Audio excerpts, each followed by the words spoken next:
मैं दूध गर्म करके रसोई से लौट रही थी, तभी सास के कमरे से अजीब आवाज़ें सुनाई दी। सास बार बार कहती थी, अब बस करो, मैं थक गई हूँ, अब मुझ में ताकत नहीं है। तुम बहुत ताकतवर हो, लेकिन मैं कमज़ोर हूँ। फिर जब ससुर की गुस्से भरी आवाज़ आई, ससुर कह रहे थे, और चलने दो।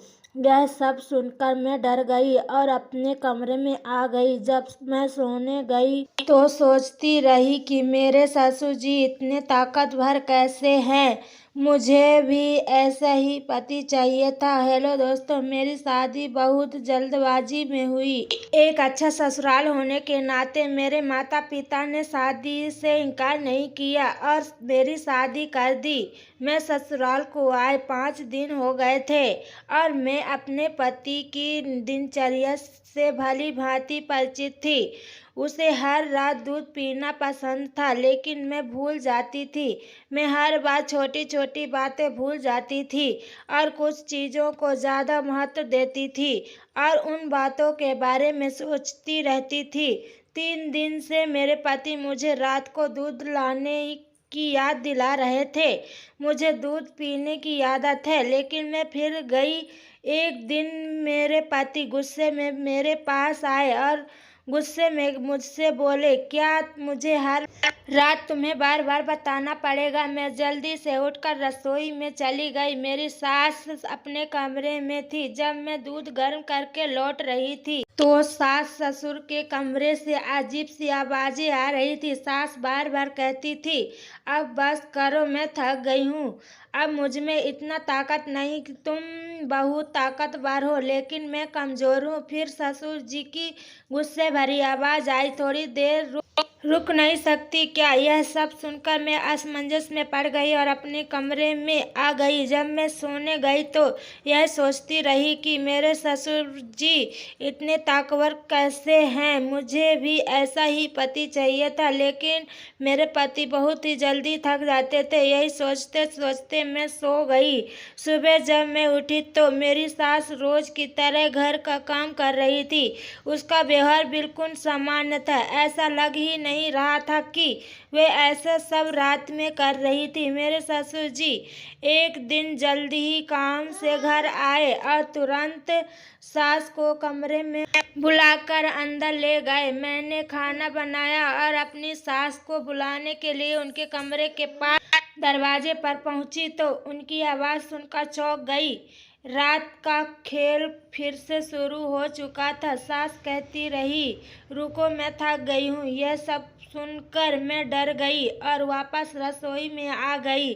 जब मैं रसोई में आई तो सोच रही थी कि मेरे ससुर ऐसा क्या खाते हैं जो इतने ताकतवर हो जाते हैं। आधे घंटे के बाद मैं वापस उनके कमरे में गई और फिर वही आवाज़ सुनाई दी।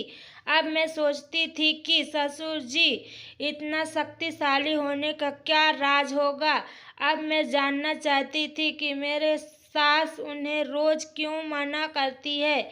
20 मिनट बाद सास कमरे से बाहर आई। जब बाहर आई तो उनके चेहरे पर कुछ भी नजर नहीं आ रहा था, लेकिन दोनों हाथ कमर पर थे और कह रही थी, यह कमर का दर्द कब दूर होगा? यह सुनकर मैं अपनी हंसी नहीं रोक पाई। अब मैं जानना चाहती थी सास उन्हें क्या देती है। मेरा ध्यान मेरी सास पर था। मेरे पति उनसे बहुत अलग थे। वह जल्दी ही सो जाते थे और मैं अपने पति के प्यार की चाहत में रातों को जागती थी। तभी मेरा ध्यान सास के कमरे पर जाता था। उन्हें देखकर मुझे आश्चर्य होता था कि वे इस उम्र में भी कैसे मजे कर सकते हैं। पति तो सो रहे थे, लेकिन मैं सोच रही थी कि काश मेरा पति भी ससुर जैसा होता। उनके दरवाजे पर सास की आवाज़ सुनाई दे रही थी, अब रुको, मुझे छोड़ दो। यह सुनकर मुझे बहुत असहज महसूस हुआ। फिर मैंने सोचा कि मुझे उनके कमरे में जाकर देखना चाहिए कि वे वास्तव में क्या करते हैं और सास ससुर को क्या खिलाती है। मैंने यह जानने की कोशिश की लेकिन कुछ पता नहीं चला। फिर मैंने सोचा वो चीज कमरे में छुपी होगी, इसलिए मैं देखना चाहती थी कि वे अब क्या करते हैं। फिर मैं उठकर सास ससुर के कमरे में चली गई। कमरे में लाइट जल रही थी, इसका मतलब था कि वे सोए नहीं थे। खिड़की से आवाज आ रही थी। सास कह रही थी कि तुम मुझे इस उम्र में भी नहीं छोड़ रहे हैं। आप जानते हैं कि अब मैं थक चुकी हूँ। ससुर जी कह रहे थे थोड़ी देर सहन कर लो, फिर तुम्हें दर्द नहीं होगा। कुछ देर के लिए सास शांत हो गई। मैंने खिड़की से देखने की कोशिश की लेकिन पर्दा लगा हुआ था। आवाज तो सुनाई दे रही थी लेकिन दिखाई कुछ नहीं दे रहा था।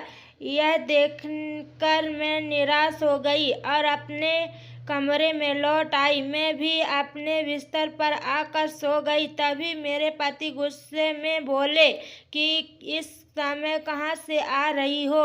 उसके सवाल ने मुझे हैरान कर दिया। मैंने उनकी तरफ गौर से देखा तो पति अपने बिस्तर से उठ खड़े हुए और मेरी तरफ अजीब नजरों से देखते हुए बोले, तुम मेरे बारे में क्या सोचती हो? मैं सो रहा हूँ तो कुछ भी करोगी और मुझे पता नहीं चलेगा। पति के गुस्से ने मुझे परेशान कर दिया। उन्होंने कहा, सच बताओ तुम कहाँ गई थी? मैंने तुरंत कहा, मुझे अच्छा महसूस नहीं हो रहा था। मुझे सिर दर्द था इसलिए मैं बाहर आंगन में चली गई थी।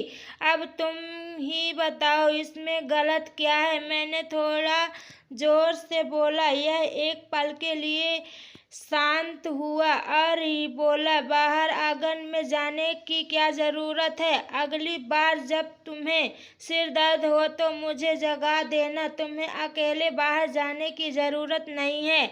ऐसा कहते ही वो फिर सो गए। न जाने मेरे मन में क्या चल रहा था। मैं उनके प्यार के लिए तरस रही थी लेकिन खुद उनके पास जाने की हिम्मत नहीं थी। उस रात मुझे कब नींद आई मुझे ही पता नहीं चला। अब मुझे सांस के कमरे से दिन रात एक ही आवाज सुनाई दे रही थी और मैं सोच रही थी कि ये क्या कर रहे हैं। अगले दिन मेरे पति ने कहा, मैं 4 दिन के लिए बाहर जा रहा हूँ। जब उसने मुझे यह बताया तो मुझे एक बढ़िया विचार आया। मैंने सोचा चलो देखते हैं आज उनके कमरे में क्या चल रहा है। मेरी सास शाम को खाना खाने के बाद बाहर टहलने जा रही थी और वह दोनों आपस में बातें कर रहे थे। मैंने उन्हें देखकर आश्चर्यचकित रह जाती थी कि इस उम्र में भी वो एक दूसरे के साथ समय बिताते हैं। उनका और मेरा जीवन बहुत अलग था। वो लोग इस उम्र में भी भरपूर जिंदगी जी रहे थे और हम अलग थे। उस दिन मैंने जल्दी से अपना सारा काम खत्म किया और अपनी सास ससुर के कमरे में चली गई। आज मैं सास के कमरे में छिप कर सच जानने की कोशिश कर रही थी। मेरे ससुर अपनी पत्नी से बहुत प्यार करते हैं और उसे बहुत खुश रखते हैं। मेरे पति मुझे इतना खुश नहीं रख पाते, इसलिए मैं जानना चाहती थी कि मेरे ससुर ऐसा क्या खा लेते हैं जो उन्हें इतना शक्तिशाली बनाता है। मैं इसे अपने पति को देना चाहती थी। यह देखने के लिए मैं उस रात उनके कमरे में छिप गई। उस रात मैंने जो देखा उससे मुझे सदमा लगा। मैं उन्हें बिना किसी शर्त के देख रही थी। थोड़ी देर बाद मैं खड़ी हुई और उनके पास चली गई। वो मुझे आश्चर्य से देख रहे थे। उन्हें विश्वास ही नहीं हो रहा था कि मैं उनके कमरे में हूँ। अगले दिन मेरे पति भी घर पर नहीं थे और अब मैंने फिर फैसला किया कि मैं रात अपने ससुर के कमरे में ही गुजारूंगी। शायद यह बात मेरी सास को पता थी, इसलिए उन्होंने गुस्से में मुझे कहा कि आज रात को तुम हमारे कमरे में आओगी तो मुझसे बुरा कोई नहीं होगा। यह सुनकर मैं परेशान हो गई।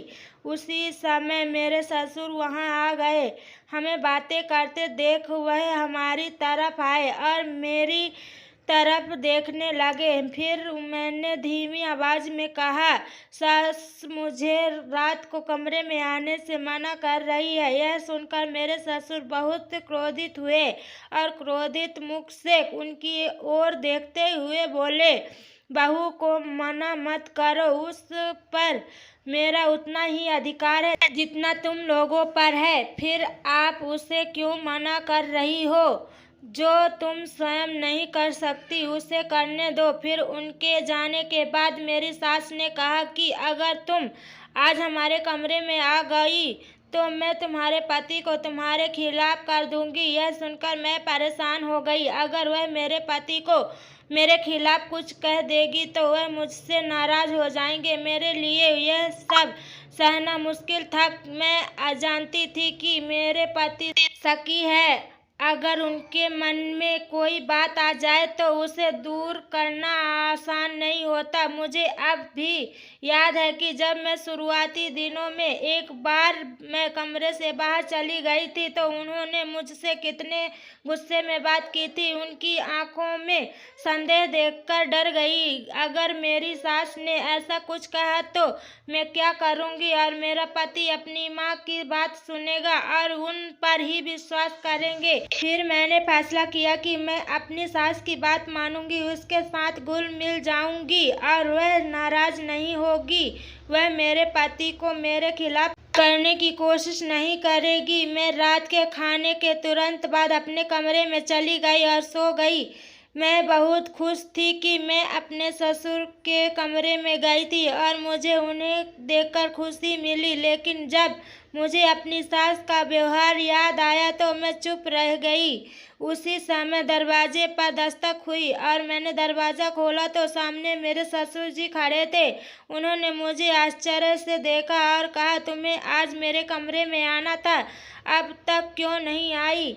उनकी बातों ने मुझे सोच में डाल दिया और मैंने कहा, आज मेरी तबीयत ठीक नहीं है। मेरे ससुर जी कुछ देर तक मुझे शांति से देखते रहे, फिर बोले, मुझे पता है तुम क्यों मना कर रही हो। तुम शायद अपनी सास के डर से यहाँ सब कह रही हो। चिंता मत करो, मैंने उसे समझा दिया है। अब मैं तुम्हारा इंतजार कर रहा हूँ। जब मैं उनके कमरे में गई तो मैं बहुत खुश हुई थी और वे से वही कर रहे थे। मेरी सास कल से पहले ही थक गई थी। थोड़ी देर बाद उनकी सांसें फूलने लगी और कहने लगी, आज मेरी तबीयत ठीक नहीं है, मैं आज यहीं सब नहीं कर सकती।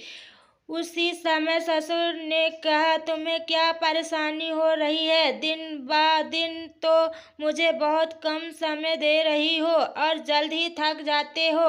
तुरंत यहाँ आओ। अब अगर तुम चुप नहीं बैठी तो मुझसे बुरा कोई नहीं होगा। फिर मेरी सास भी हमारे साथ आ गई।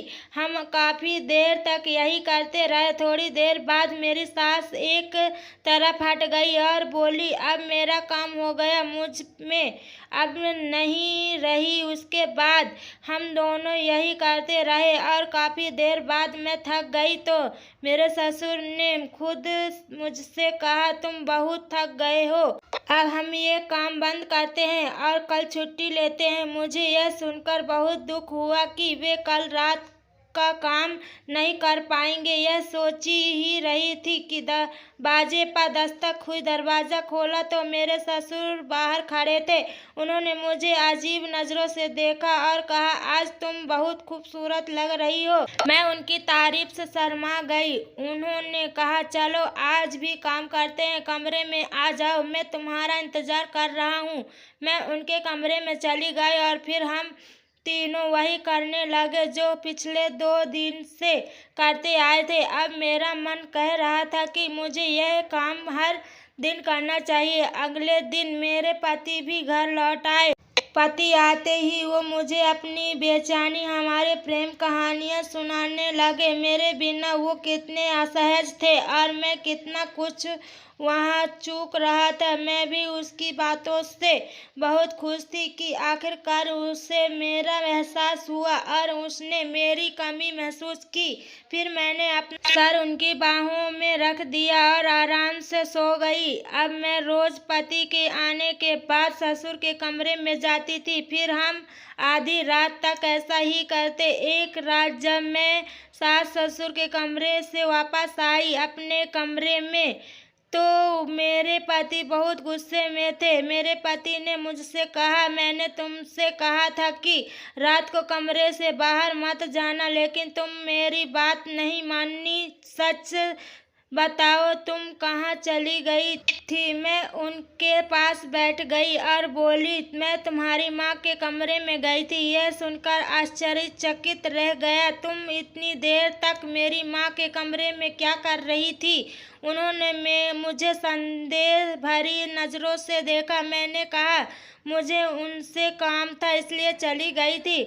उसके बाद वह चुप रहे और कुछ नहीं बोले। अब तीसरे दिन जब मैं अपनी सास के कमरे में सुख लेने के लिए जाने लगी, इस बार भी वो सोए नहीं थे, तो मेरे पति मुझसे पूछने लगे कि तुम माँ के पास कौन सा काम करने जाती हो? मैंने बिना कुछ कहे जानने लगी, लेकिन मुझे मेरे पति ने खींच कर बिस्तर पर धकेल दिया और गुस्से में बोलने लगे। मैं उन्हें इतना गुस्से में देखकर डर गई और उन्हें बताने ही वाली थी कि दरवाजे पर दस्तक हुई। मेरे पति ने दरवाजा खोला।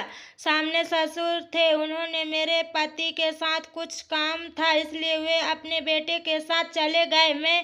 मैंने एक गहरी सांस ली और शांत हो गई। फिर कुछ दिनों बाद एक रात जब मैं सास ससुर के कमरे में गई, तो शायद मेरे पति सोए नहीं थे और वह मुझे ढूंढते हुए उस कमरे में आ गए। सामने हमें ऐसा करते देख कर वह चौंक गए। जब उसने हमें एक पैर पर खड़े होकर पूजा करते देखा, तो उसके मुंह से तेज आवाज निकली, क्या कर रहे हो?